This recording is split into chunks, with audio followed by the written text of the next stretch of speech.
మద్యానికి సంబంధించి ముఖ్యంగా జగన్మోహన్ రెడ్డి అధికారంలోకి రావడానికి ప్రధాన కారణం మద్యపాన నిషేధం అని చెప్పి పేదల కడుపు కావచ్చు వాళ్ళ ఆరోగ్యంతో పూర్తిగా వాళ్ళని రోడ్డుకి ఈడ్చిపడేశారు జగన్మోహన్ రెడ్డి. ఈ మద్యాన్ని బ్యాన్ చేస్తానని చెప్పి చేయకుండా ఉండి అదేవిధంగా నాసిరకం మద్యాన్ని వాళ్ళకి అంటగట్టి తర్వాత రేట్లు మాత్రం స్టార్ హోటల్లో ఏ విధంగా ఉంటాయో అంత రేట్లు పెట్టారు నాసిరకం మద్యానికి. పూర్తిగా వాళ్ళ ఒళ్ళు ఇల్లు గుల్ల చేసుకున్నారు ప్రజలందరూ కూడా, చాలా మంది మద్యం అలవాటు ఉన్న వాళ్ళు. ఇప్పుడు ఒక్కొక్కటిగా బయటకు వస్తా ఉంది. ఏం చెప్తారు సార్? నన్నేనండి సార్, మీరే సార్, అరసుమిల్లి శ్రీనివాసరావు గారు. అందరికీ నమస్కారం అండి.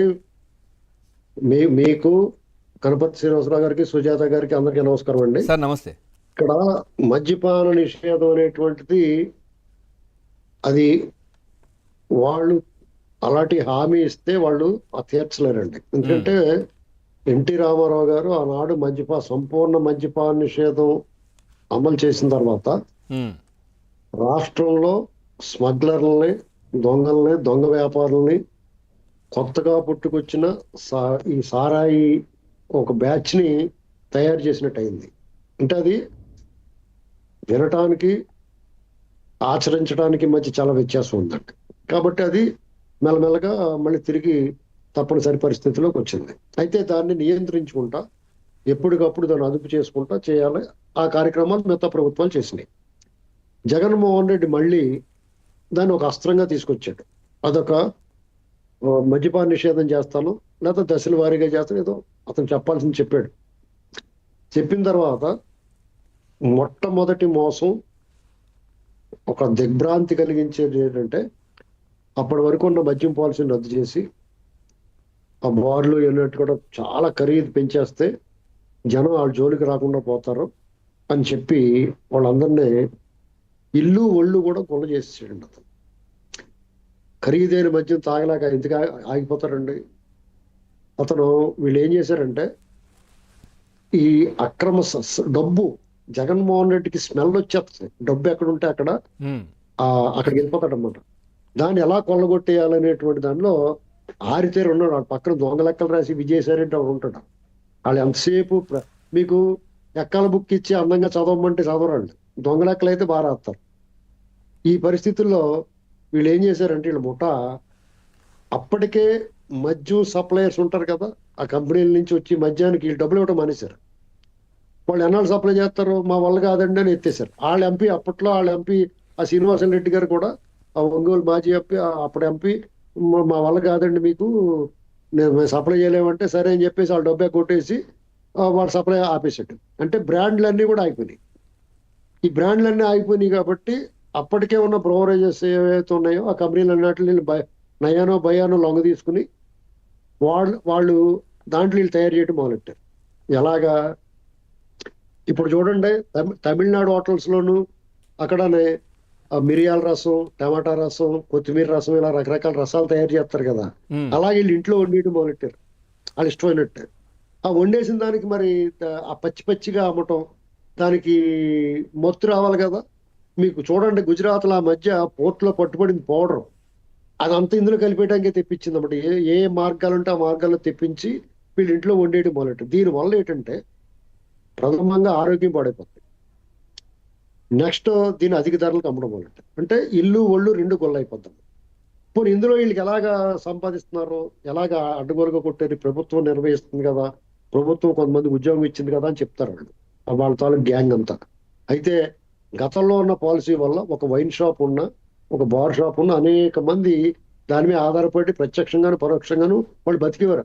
ఆఖరికి ప్రభుత్వంలో ఎక్సైజ్ డిపార్ట్మెంట్ లో ఉన్న కానిస్టేబుల్ దగ్గర నుంచి ఆ సూపరింటెండెంట్ వరకు కూడా ఎంతో కొంత ఆమె పడేసిపోయారు. వాళ్ళు ఏదో బతికేవారు శుభ్రంగా. కానీ సార్, వాళ్ళకున్న అధికారాలను కూడా దూరం చేశారు కదా. వాళ్ళకు దీంట్లో సెర్చ్లు కావచ్చు, చెక్ పోస్టుల దగ్గర విధులు నిర్వర్తించడం అన్ని కూడా వాళ్ళకు కూడా పక్కన పెట్టేశారు కదా. వాళ్ళని కూడా వాళ్ళందరి డిపార్ట్మెంట్లు కూడా నిర్వీర్యం చేసాడు. అదొకటి. రెండు, ఒక 100 బాటిల్స్ ప్రభుత్వ దుకాణంలో అమ్మారు అనుకోండి, వీళ్ళకి పావలాకి తయారవుతే దాన్ని 10 రూపాయలకి అమ్ముతామన్నట్టు ప్రభుత్వానికి. ప్రభుత్వం పేరు మీద దాన్ని 50 రూపాయలకి అమ్మడం మొదలెట్టారు. అంటే ఎన్ని రెట్లు దాన్ని తయారీకి వినియోగదారుడి చేరి మధ్య వ్యత్యాసం ఉందో చూసుకుంటారు. దీన్ని 100 బాటిల్స్ అమ్మితే 100 బాటిల్స్ లెక్క ప్రభుత్వానికి ఇవ్వడు కదా.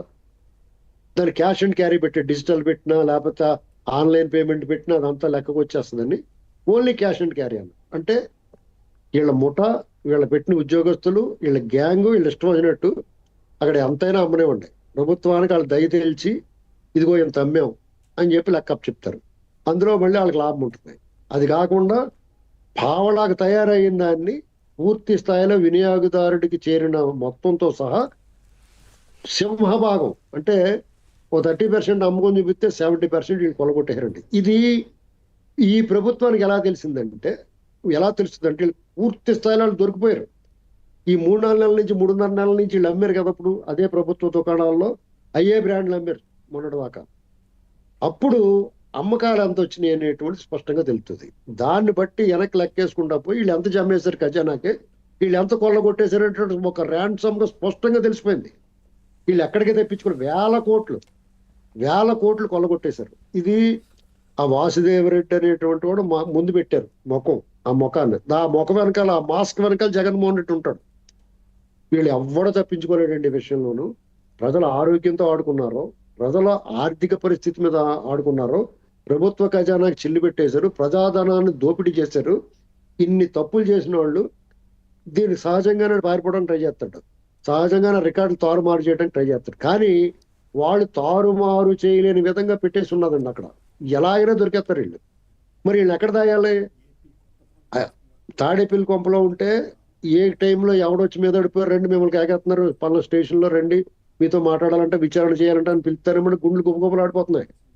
హైదరాబాద్లోనూ అదే పరిస్థితి. ఇక్కడ రేవంత్ రెడ్డి ఉంటాడో, మరి రఘురామకృష్ణరాజు గారిని ఆన్లైన్లో ఎత్తుకెళ్ళిపోయినట్టు ఇక్కడి నుంచి తన్ను కూడా ఎత్తుకుపోతారేమో భయం ఉంది. ఇక అందుకునే కర్ణాటక వాళ్ళతో మాట్లాడుకుని జాగ్రత్తగా. ఎందుకంటే ఈ బ్యాచ్ అందరూ కూడా ఈ పాత ఈ కాంగ్రెస్ ప్రభుత్వంలో ఉన్న వాళ్ళు కూడా వీళ్ళ గ్యాంగ్ లో వాళ్ళే ఉంటారు. ఎందుకంటే రాజశేఖర రెడ్డి ఆత్మలో ప్రాతాత్మలో, రాయమండ్రిలో ప్రాతాత్మ ఎలాగైతే ఉందో ఆ కర్ణాటకలో కూడా అతనికి ఉన్న ఆత్మల తాలూకు జడలు ఉంటాయి. వీళ్ళందరూ డెఫినెట్ గా హెల్ప్ చేసుకుంటారు. అక్కడ ఆత్మలు ప్రేతాత్మ